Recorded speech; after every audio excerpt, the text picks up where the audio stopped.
President Trump, welcome back to Meet the Press. Thank you. I want to dive right into this, a lot to get to. Good.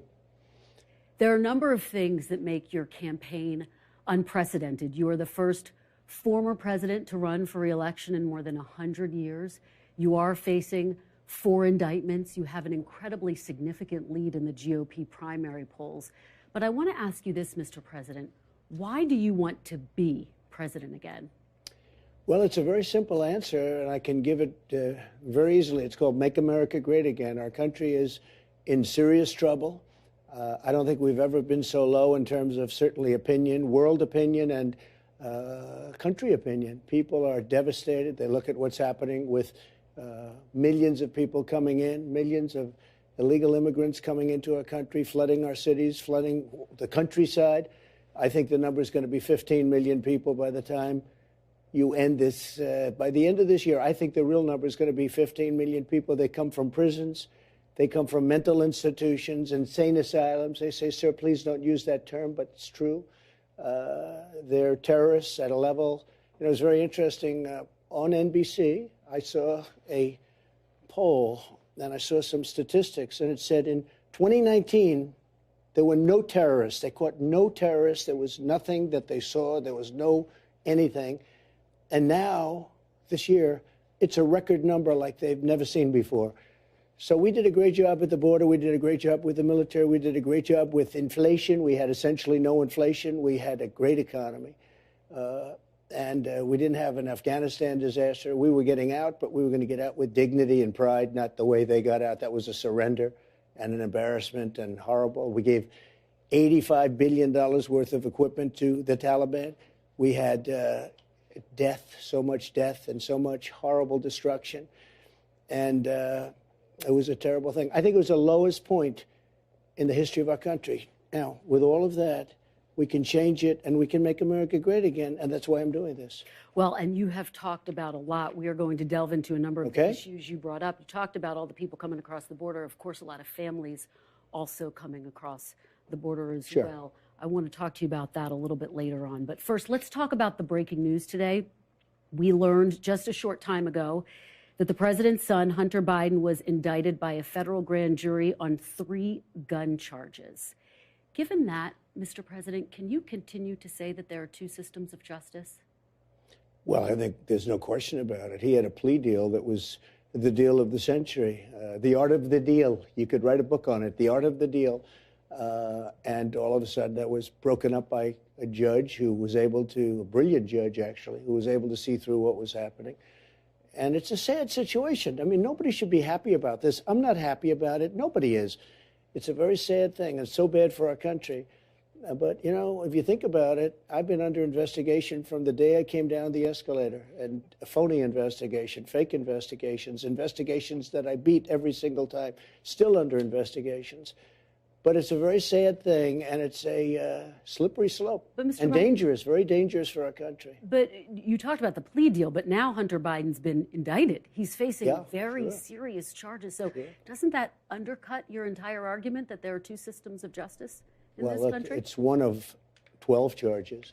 There are 12 possible charges. And he's still under investigation. This is the only charge that doesn't affect his father. Well, he's still under investigation.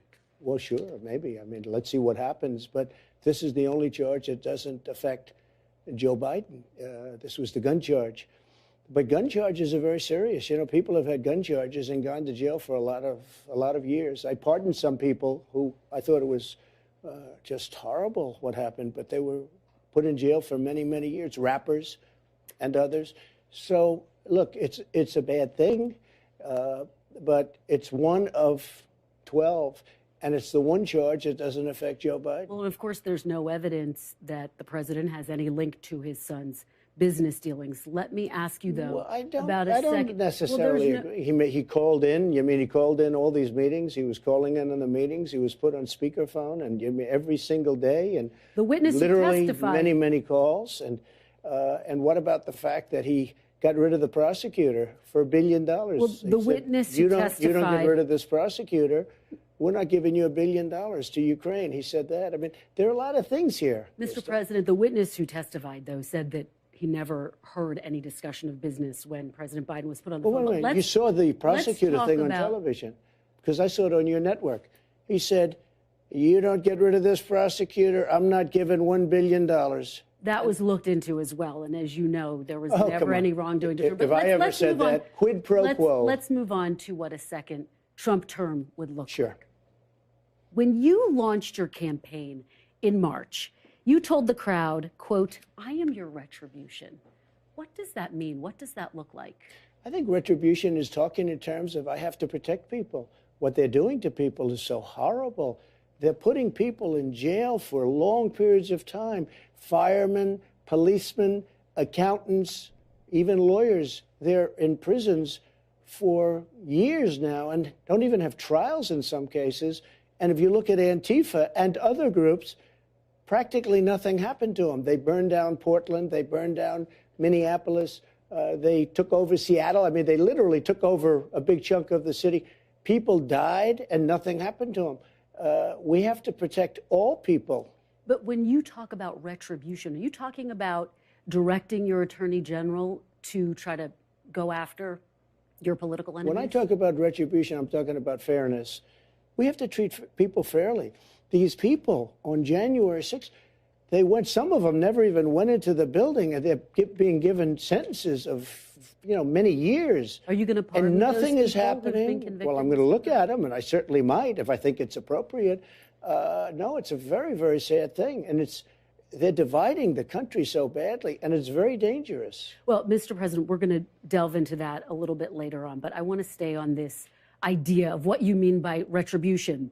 Are you looking to appoint an attorney general who will prosecute the people you tell them to prosecute? I'm looking to appoint an attorney general who's going to be tough on crime and fair. Very simple. And go after your political enemies? No, I would never do that. But Biden has done that. Look, Biden, these aren't indictments against me. These are Biden indictments. This isn't God coming down and very fairly said, Joe, you spoke badly about an election. The election was rigged. There's no question about that. There's so much proof on it.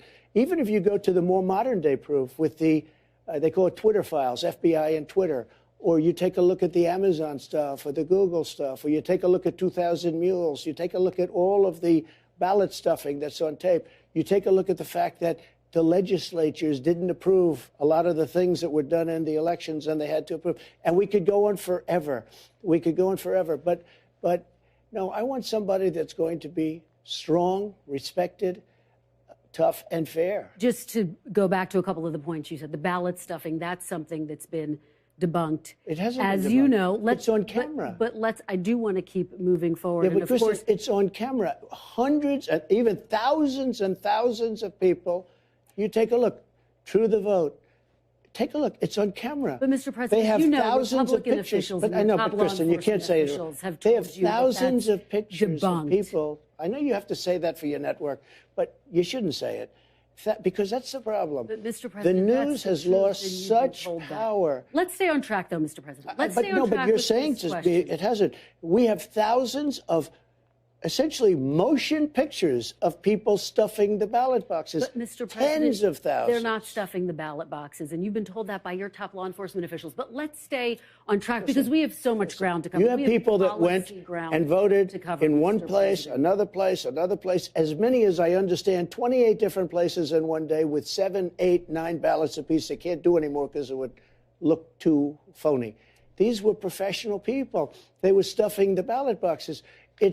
It's there. I mean, it's there to see. A lot of people don't like looking at it. 60 different cases all across the country. You lost that, but let's stay on track. We lost because the judges didn't want to hear them. Mr. President, but if this were ever before a court, we would win so easy. There is so much evidence that the election was rigged. And you may not even put the section on your show, and you'll have to decide what you want to do. But people know it was rigged. Look, the media, when I first got involved in politics... As you know, there's no evidence of that. We have so many different topics. Tremendous evidence. I want to talk about what a potential... Let me ask you this. You agree there was Twitter files, right? Mr. President... You agree there were 51 intelligence agents that lied. You agree with that? I'm not the one who's being interviewed. Let's stay on track because I want to talk about... That's rigging the election. Because that's what voters want to hear about, Mr. President.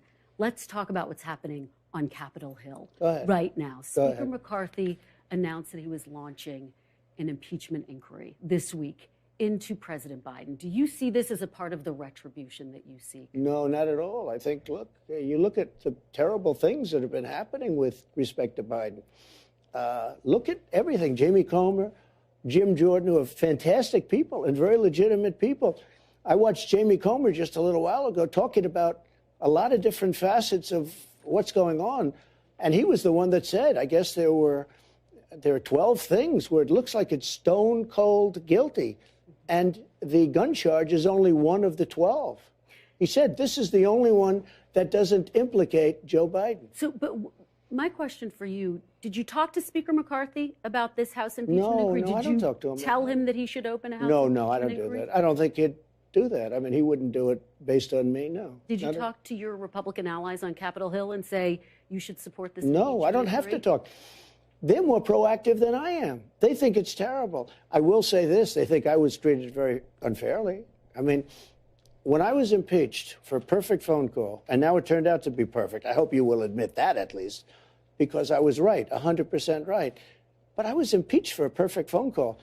And how sad that is. And we had 196-0 vote for Republicans. Very unusual for the Republican Party. I was so proud of them.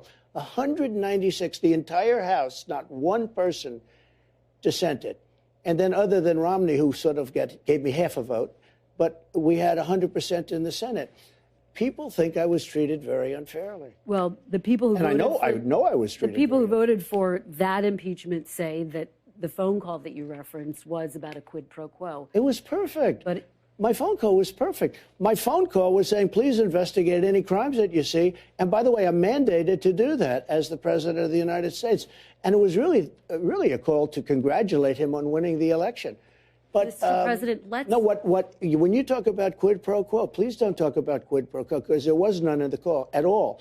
Where there's a quid pro quo was when Biden said very strongly, we're not going to give them the $1 billion unless they get rid of the prosecutor. That's a quid pro quo. Mr. President, let me take a step back here, because a lot of voters say what they want to talk about right now is your vision for the future. Sure. And I've been traveling to a lot of the early voting states, and they say that your focus on the past is a problem for them. What do you say to those voters? I have no focus on the past, except